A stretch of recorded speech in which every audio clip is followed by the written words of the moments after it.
जय हिंद दोस्तों, मैं अमर स्वागत करता हूं आपके अपने YouTube चैनल स्टडी ग्रंथ में। मैं बिल्कुल ठीक हूं दोस्तों और उम्मीद करता हूं कि आप भी स्वस्थ और मस्त होंगे। आज के इस वीडियो में देखेंगे संविधान का दूसरा हिस्सा। संविधान के पहले हिस्से में हमने कृषि मिशन तक देख लिया था। कृषि मिशन भारत में आता है और कैसे नेहरू जी ने और गांधी जी ने और साथ में मुस्लिम लीग ने भी उसका विरोध किया। उसके बाद भारत में कैबिनेट मिशन आता है और कैबिनेट मिशन क्या रंग लाता है, क्या इम्पैक्ट पड़ता है भारत पे कैबिनेट मिशन का, किस चरणबद्ध में कौन सा कार्य होता है, सब कुछ इस वीडियो में जानेंगे। तो इस वीडियो को देखना ना भूलें। वीडियो शुरू करने से पहले मैं आपको एक और विश्वास दिलाना चाहता हूं, आप इस वीडियो को पूरा देखिएगा। मैं दावे के साथ कह सकता हूं कि बहुत सारी बुकों में कंफ्यूजन क्रिएट हो जाता है। आपको बहुत सारे इससे जो फैक्ट होते हैं, जो पहला जो यूनिट होता है संविधान का, बहुत सारे आप लोग मिसगाइड हो जाते हैं इधर उधर। इस वीडियो को पूरा देख लीजिएगा। मैं विश्वास दिलाता हूं कि शायद ही आपको ऐसा कभी वीडियो मिला होगा और आपके जितने भी डाउट होंगे सब कुछ यहां पे क्लियर होने वाला है। एक चीज और, जैसे मैं भारत का संविधान तो इधर लेके चल ही रहा हूं, अभी से पहले मध्यकालीन भारत अलाउद्दीन खिलजी का एक हिस्सा हमने बताया है। अभी अलाउद्दीन खिलजी थोड़ा सा विस्तार में और बताने की जरूरत है कि उसमें रावल रतन सिंह वाला पोर्शन, फिर उसमें कैसे कैसे अभियान बाजार नियंत्रण प्रणाली वाला, सब कुछ उसके लिए अगला वीडियो आएगा। उससे को छोड़ते हुए आज की इस वीडियो के संविधान के दूसरे हिस्से को देखेंगे। देखो, भारत में जब कैबिनेट मिशन आता है भैया, तो सबसे पहले होता क्या है, जो सेकेंड वर्ल्ड वार होता है, सेकेंड वर्ल्ड वार के बाद क्या होता है, वहां पे चुनाव होते हैं इंग्लैंड में, और इंग्लैंड के चुनाव में जीत कर आती है कौन सी पार्टी, लेबर पार्टी भैया। कौन सी पार्टी भैया, लेबर पार्टी वहां पे चुनाव जीत कर आती है। ये चुनाव जीत कर आती है 1946 में लेबर पार्टी, और यहीं पे एटली प्रधानमंत्री बन जाते हैं। कौन, एटली प्रधानमंत्री बनते हैं लेबर पार्टी के। यानी द्वितीय विश्व युद्ध के बाद भारत में जो क्रिप्स मिशन आता है वो पूर्ण रूप से असफल रहा। उसके बाद क्या होता है, द्वितीय विश्व युद्ध के बाद लेबर पार्टी जीत कर आती है और एटली प्रधानमंत्री नियुक्त हो जाते हैं 1946 में। जैसे ही एटली अपने प्रधानमंत्री बनते हैं तो तारीख रहती है भैया 15 मार्च 1946। 15 मार्च 1946 को हाउस ऑफ कॉमन में, कहां पे भैया, हाउस ऑफ कॉमन में 15 मार्च 1946 को इटली ने सबसे पहले भारत के लिए स्वाधीनता शब्द का प्रयोग किया। ध्यान रखने वाली चीजें हैं, भारत के लिए इटली ने सबसे पहले कब स्वाधीनता शब्द का प्रयोग किया, जब लेबर पार्टी जीत कर आती है, उसका प्रधानमंत्री इटली बन जाता है और 15 मार्च 1946 को हाउस ऑफ कॉमन में भाषण देते हुए भारत के लिए स्वाधीनता शब्द का प्रयोग करता है। यहां पे ये कहता है कि देखिए, आजाद रहना सबका जन्मसिद्ध अधिकार है और सबको आजाद रहने का पूरा हक है, और भारतीयों के लिए स्वाधीनता शब्द का प्रयोग किया कौन, यही इटली प्रयोग करता है। अब ये क्या करता है, अपने ही कैबिनेट के 3 मंत्रियों को कहता है, जाओ भारत को थोड़ा सा भारत की संविधान को बनाने में मदद करो और भारत को आजाद करने का पूरा सहयोग करो। अब ये होता है, अपने ही कैबिनेट के 3 मंत्रियों को क्या करता है, इसके लिए नियुक्त करता है। जो पहला मंत्री होता है, इसका नाम रहता है भैया पैथिक लॉरेंस। वही तीनों थे जो क्रिप्स मिशन में आए थे। लेकिन यहां पे एक चीज यह बदल गई थी, वहां पे स्टेफोर्ड क्रिप्स अध्यक्ष रहता है और यहां पे पैथिक लॉरेंस अध्यक्ष हो जाता है। यहां पे वो भी एबी अलेक्जेंडर आता है, एबी अलेक्जेंडर आता है। यह नौसेना मंत्री रहता है भैया। कैबिनेट में कौन सा पद था, नौसेना मंत्री था। और एक और रहता है, क्या नाम था, स्टेफोर्ड क्रिप्स। स्टेफोर्ड क्रिप्स, यही क्रिप्स क्या होता है, उसमें अध्यक्ष बनकर आता है और यहाँ पे व्यापार बोर्ड का अध्यक्ष रहता है। किसका अध्यक्ष रहता है, व्यापार बोर्ड का अध्यक्ष। शायद ही कमी बुकों में ये सब देखने को मिलता है। यानी हमने ये बताया, भारत में क्रिप्स मिशन पूर्ण रूप से असफल रहा। उसके बाद चुनाव जीतकर आता है इटली, लेबर पार्टी जीतकर आती है, इटलिया प्रधानमंत्री बन जाता है। 15 मार्च 1946 को हाउस ऑफ कॉमन में कहता है भारत को आजाद रहने का पूरा पूरा हक है और भारत के लिए स्वाधीनता शब्द का प्रयोग करता है। अपने कैबिनेट के तीनों मंत्रियों को कहता है जाओ बेटा, क्या भारत जाओ और भारत की आजादी में पूर्ण सहयोग करो। उसके बाद कहता है देख क्रिप्सवा, पिछले बार तुम गए थे मामला गड़बड़ा गया था, इस बार पैथिक लॉरेंसवा को अध्यक्ष बनने दो। और वही पैथिक लॉरेंस यहाँ पे अध्यक्ष बनकर आता है। AB अलेक्जेंडर पिछले बार भी आया था, सेना में नौसेना मंत्री रहता है। स्टेफोर्ड क्रिप्स व्यापार बोर्ड का अध्यक्ष रहता है। इस तरीके से ये क्या करते हैं, ये तीनों कैबिनेट के मंत्री भारत आते हैं बेटा। 24 मार्च 1946 को भारत आ गए। कब आ गए भारत? 24 मार्च 1946 को। डेट याद रखने की जरूरत, यहां देखो 15 मार्च 1946 को क्या होता, हाउस ऑफ कॉमन में स्पीच देते हैं। कैबिनेट मिशन भारत कब आ जाता है? 24 मार्च 1946 को कैबिनेट मिशन भारत आ गई। अब यहाँ पे क्या होता है, जब तीनों कैबिनेट आते हैं और कहते हैं कि देखो साहब, हम चाहते हैं आपका देश आजाद हो जाए, आप लोग आजाद हो जाएं और उस आजादी से पहले आपको हम सुव्यवस्थित करना चाहते हैं। सुव्यवस्थित करने के लिए, इस देश को चलाने के लिए कोई ना कोई आपके लिए नियम कानून होना चाहिए। तो सब लोग कह रहे हैं कि हाँ भाई बिल्कुल आपकी बात सही, नियम कानून तो होना चाहिए। इसलिए ये कैबिनेट कहती है कि चलो ठीक है, भारत के लिए संविधान की बात होती है। संविधान की मांग पहले से भी उठ रही होती है, संविधान की बात होती है। अब ये होता है कि ये संविधान बने कैसे। हमने कहा भैया आपसे एक बड़ी इमारत खड़ा कर दो, तो इमारत के लिए मिस्त्री लेबर चाहिए ना, कि डायरेक्ट ऐसे जाके आपको बना लोगे। अब ये संविधान बनाने के लिए किसकी जरूरत पड़ेगी? संविधान सभा की जरूरत पड़ेगी। और यही कैबिनेट मिशन आती है और कहती है संविधान सभा की जरूरत पड़ेगी। और यही संविधान सभा की जरूरत पूरी कौन करेंगे? यही 389 सदस्य भैया। ये होता है कि 301 लोगों का एक समूह, एक ऐसा लोगों का समूह जो संविधान बनाने में मदद करे, उसी को संविधान सभा कहा गया। और वही कितने सदस्य ये बताए, कैबिनेट मिशन ने रिकमेंड किया कि कम से कम 389 सदस्य होने चाहिए संविधान सभा में। अभी आप पूछोगे कि सर जी ये बताओ कि 389 सदस्य ही क्यों होने चाहिए, 589 क्यों नहीं हो गए, 489 क्यों नहीं हो गए, 689 क्यों नहीं? यह जादुई आंकड़ा कहाँ से आया?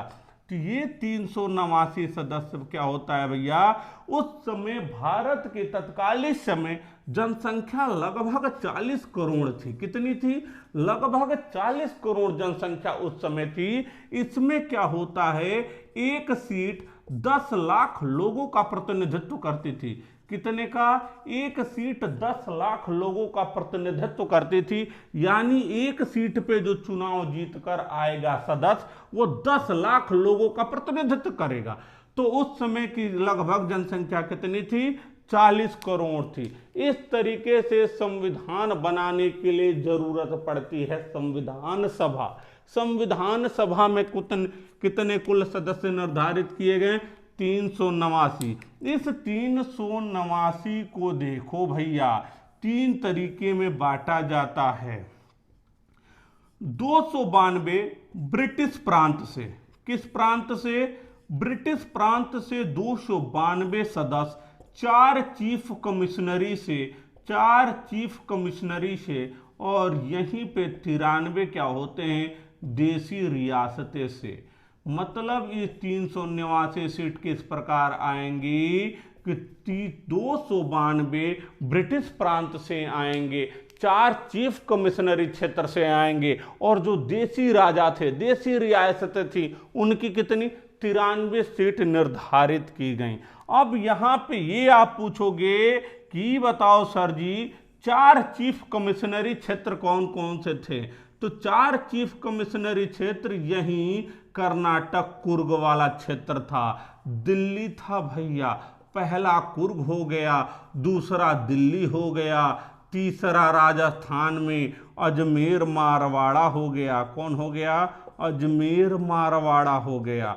और वही चौथा कौन सा होगा? यही चौथा बलूचिस्तान हो गया। इस तरीके से 4 चीफ कमिश्नरी क्षेत्र कौन कौन से थे? पहला कर्नाटक का कुर्ग हो गया, दूसरा दिल्ली हो गया, तीसरा अजमेर मारवाड़ा हो गया, चौथा कौन सा हो गया? बलूचिस्तान हो गया। इस तरीके से हमने देखा संविधान सभा बनाने के लिए इतने लोगों की जरूरत रहती है। 389 सीट को 292 ब्रिटिश प्रांत से, 4 चीफ कमिश्नरी क्षेत्र से, 93 देशी रियासत से। इस तरीके से हमने देखा कि हमारा संविधान सभा के लिए ये जो सीट थी अब ये लोग चुन चुन कर आएंगे। इस तरीके से यहाँ पे चुनाव संपन्न हो जाते हैं। भारत में उस समय संविधान सभा के लिए चुनाव शुरू हो जाते हैं। इसमें देखा जाए, इसमें सीट बांटने से पहले एक चीज और निश्चित किया गया कि हम जो सीट बांट रहे हैं वो हर जाति हर धर्म के लोगों को टिकट दे। इसलिए संविधान सभा में सदस्य जैसे चुनकर आएंगे जिससे किसी जाति का, किसी वर्ग का, किसी समूह का भैया सबका सम्मान रहे और सबकी स्थितियों को समझा जाए।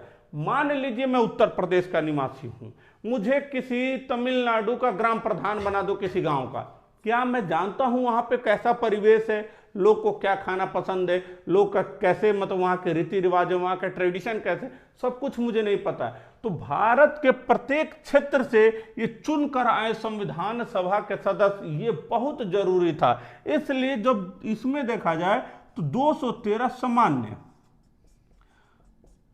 इन जैसे 292 प्लस 4 करिएंगे आप, 296 सीट को कैसे बांटा जाता है? 213 समान। समान में हिंदू थे, बौद्ध थे, जैन थे। इसी में क्या होता है 79 जो थे वो मुस्लिमों को टिकट दिया गया भैया, मुस्लिमों के लिए सीट वो की गई, और 4 किसे भैया? सिख के लिए आरक्षित की गई। इस तरीके से जो सीट का बंटवारा हुआ 213 पे समान, 79 मुस्लिम और 4 सिख। इस तरीके से जब टिकट का जैसे चुनाव संविधान सभा के चुनाव के लिए बात चलने लगी, यहां पे क्या होता है, कांग्रेस जो पार्टी होती है विधिवत आती है, बहुमत में आती है, खूब बड़ी संख्या में जीत कर आती है और कांग्रेस सीट जीत जाती है। कुल कितनी? 208 सीट जीत जाती है कांग्रेस। कांग्रेस कितनी जीत गई? 208 जीत गई। वही मुस्लिम लीग जो कांग्रेस की चिर प्रतिद्वंदी थी, मुस्लिम लीग मात्र 73 सीट जीतती है, जो कि 25% से कम था। और जैसे ही मुस्लिम लीग 73 सीट जीतती है, वही इनका हाल हो जाता है जैसे शादी में फुफ्फा रूठ जाते हैं, उसी तरीके से यहाँ पे मुस्लिम लीग रूठ जाती है और यहाँ पे बार बार विवाद करेंगे, संविधान नहीं बनने देंगे, कहेंगे हर चीज में नुक्सा निकालेंगे, अभी आप आगे देंगे। यहाँ पे कांग्रेस 208 सीट जीत कर आती है। इस 208 सीट में 199 तो मूल रूप से कौन थे? कांग्रेस के थे, और 9 इसके जो समर्थित जो पार्टी थी उससे चुनकर आते हैं। 208 सीट जीत ली। मुस्लिम लीग मात्र 73%। इनको ये लगता है कि संविधान सभा में हम सीट ज्यादा जीत कर लाएंगे तो हमारा प्रभुत्व ज्यादा रहेगा, लेकिन मामला उल्टा हो जाता है भैया। सीट किसकी ज्यादा आ गई? किसकी? कांग्रेस की। अब कांग्रेस की सीट अधिक आ जाती है। जब कांग्रेस की सीट आ जाती है, 208 सीट आ जाती है, उस समय बेबल क्या करता है? कहता है देख नेहरू भाई, आ जाओ और अंतरिम सरकार की गठन कर दो। बेबल अध्यक्ष बन जाता है और अंतरिम सरकार की गठन करता है। सबसे ज्यादा नाराज कौन होगा? यही फुफ्फा। कौन? मुस्लिम लीग के सदस्य खूब नाराज होंगे। यहाँ पे नेहरू उपाध्यक्ष बनते हैं। कौन उपाध्यक्ष बनता है? बेबल अध्यक्ष, नेहरू उपाध्यक्ष बन जाते हैं भैया। और जब नेहरू उपाध्यक्ष बन जाते हैं, ये सोचते हैं कि चलो भैया मुस्लिम लीग के सदस्य को भी कुछ बना दिया जाए। वही लियाकत अली को वित्त मंत्रालय दिया जाता है। किसको? लियाकत अली को वित्त मंत्रालय दिया जाता है। कौन सा मंत्रालय दिया जाता है? वित्त मंत्रालय दिया जाता है लियाकत अली को। लेकिन मुस्लिम ये इसलिए लियाकत अली आए थे कि इनसे कहा जाता है कुछ भी करके हमेशा कमी निकाल लो। ये मतलब संविधान सभा जो चुनकर आ रहे हैं, जो अंतरिम सरकार का गठन कर रहे हैं, इसको चलने नहीं देना, तोड़ना है। अब इस तरीके से मुस्लिम लीग हर बात में अड़ंगा लगा रही है। लियाकत अली आ गए, लेकिन मुस्लिम लीग का इससे पेट नहीं भरता है और ये कहते हैं चाहे कुछ भी हो जाए हम चलने नहीं देंगे। और बंगाल में 16 अगस्त 1946 को डायरेक्ट एक्शन डे की बात की जाती है। डायरेक्ट एक्शन डे में भड़काऊ भाषण दिया जाता है और यहां पे हिंदू मुस्लिम दंगा फसाद हो जाता है। और यहां पे मुस्लिम जहां बहुल्य क्षेत्र में थे, हिंदुओं को भैया वहां पे मारा काटा जाता है, जहां पे हिंदू अधिक रहते हैं वहां मुस्लिमों को मारा पीटा जाता है। इस तरीके से बंगाल में भयंकर दंगा फसाद होता है और 16 अगस्त 1946 को डायरेक्ट एक्शन डे मुस्लिम लीग मनाती है और यहाँ पे भयंकर नरसंहार होता है। यह सब सरदार भाई वल्लभ भाई पटेल देखते हैं और कहते हैं देखो भाई अब ऐसे तो हम लोग नहीं रह पाएंगे। और यहाँ पे क्या होता है, मुस्लिम लीग और कांग्रेस में और ठन जाती है और यह बात तभी निर्धारित हो जाता है कि लग रहा है कहीं ना कहीं देश का बंटवारा होगा। ये मुस्लिम लीग इस अंतरिम सरकार को चलने नहीं देगी और इस अखंड भारत को रहने नहीं देंगे। इस तरीके से फिर भी कैसे करते हुए सरकार के लिए संविधान बनाने के लिए संविधान सभा की पहली बैठक होती है भैया कब? 9 दिसंबर 1946 को दिल्ली में पहली बैठक संविधान सभा की होती है 9 दिसंबर 1946 को। इसी में ये हुआ कि इस दिन अध्यक्ष किसको बनाया जाए, वहीं पे बैठ के सच्चिदानंद सिन्हा बुढ़ौती में खांस रहे थे तब तक ही कहा गया अरे बापा हो बापा, सबसे ज्यादा वयोवृद्ध तो ही हैं, सबसे वृद्ध यही हैं, इन्हीं को चलो अध्यक्ष बना दिया जाए। इस तरीके से संविधान सभा की पहली बैठक में अस्थायी अध्यक्ष बनाया गया। किसको? सच्चिदानंद सिन्हा को। बहुत सारे एग्जाम में क्वेश्चन आया है कि सबसे पहला अस्थायी अध्यक्ष कौन था, संविधान सभा की पहली बैठक कब हुई थी? बेटा आंसर क्या देंगे भैया? 9 दिसंबर 1946 को। अध्यक्ष कौन थे? सच्चिदानंद सिन्हा। अस्थायी थे कि अस्थायी थे? अस्थायी थे। तो यहां से क्वेश्चन 100% मिल रहा है कि संविधान सभा की पहली बैठक 9 दिसंबर 1946, अस्थायी अध्यक्ष सच्चिदानंद सिन्हा, सबसे ज्यादा उम्र थे तो इसीलिए इनको बना दिया गया। मुस्लिम लीग इसका बड़ा विरोध करती है। जब मुस्लिम लीग इसका विरोध करती है तभी भैया चर्चिलवा, पिछले वीडियो में बताया था चर्चिल कौन था, चर्चिलवा को मौका मिल जाता है और वो मजा लेता है, हंसता है और कहता है ओहो हो, ये तो संविधान सभा की पहली बैठक वैसी ही है जिस बारात में दुल्हन ही गायब है। यानी गाना कौन सा गाएगा? बिन साजन झूला झूलूं मैं वादा कैसे भूलूं। अब ये चर्चिलवा गाना गा रहा है, मजा ले रहा है। ये तो बिना वो ये तो ऐसी बारात है जिसकी दुल्हन ही कहीं भाग चुकी है। और इस तरीके से क्या होता है, संविधान सभा की पहली बैठक मुस्लिम लीग ने इसका बहिष्कार किया। इसी में क्या होता है कि याद रख लीजिएगा, संविधान सभा की पहली बैठक में कुल 9 महिलाओं ने भाग लिया था। कितनों ने? 9 महिलाओं ने। सबसे मोस्ट इंपॉर्टेंट क्वेश्चन, बहुत सारे बुकों में आप पढ़ते हो, देखते हो, कंफ्यूज हो जाते हो। आप कहोगे सर 15 महिलाएं। देखिए भैया, कुल 15 महिलाएं चुनकर आती हैं। कितनी महिला चुनकर आती हैं संविधान सभा के लिए? 15 महिला। और कितनी संविधान सभा की पहली बैठक में आती हैं? 9 महिला। और यही एकमात्र मुस्लिम महिला बेगम अयाज रसूल चुनकर आती हैं। कौन? बेगम अयाज रसूल।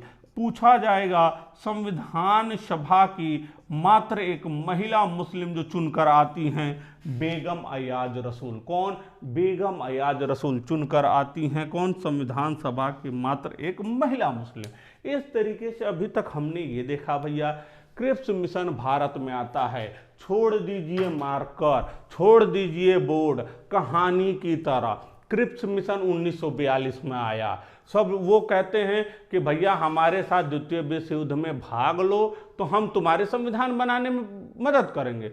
नेहरू जी कह रहे हैं, गांधी जी कह रहे हैं, अच्छा हम ही को लॉलीपॉप दे रहे, भगो यहाँ से। सब लोग मुस्लिम लीग कांग्रेस विरोध करती है, भाग जाते हैं।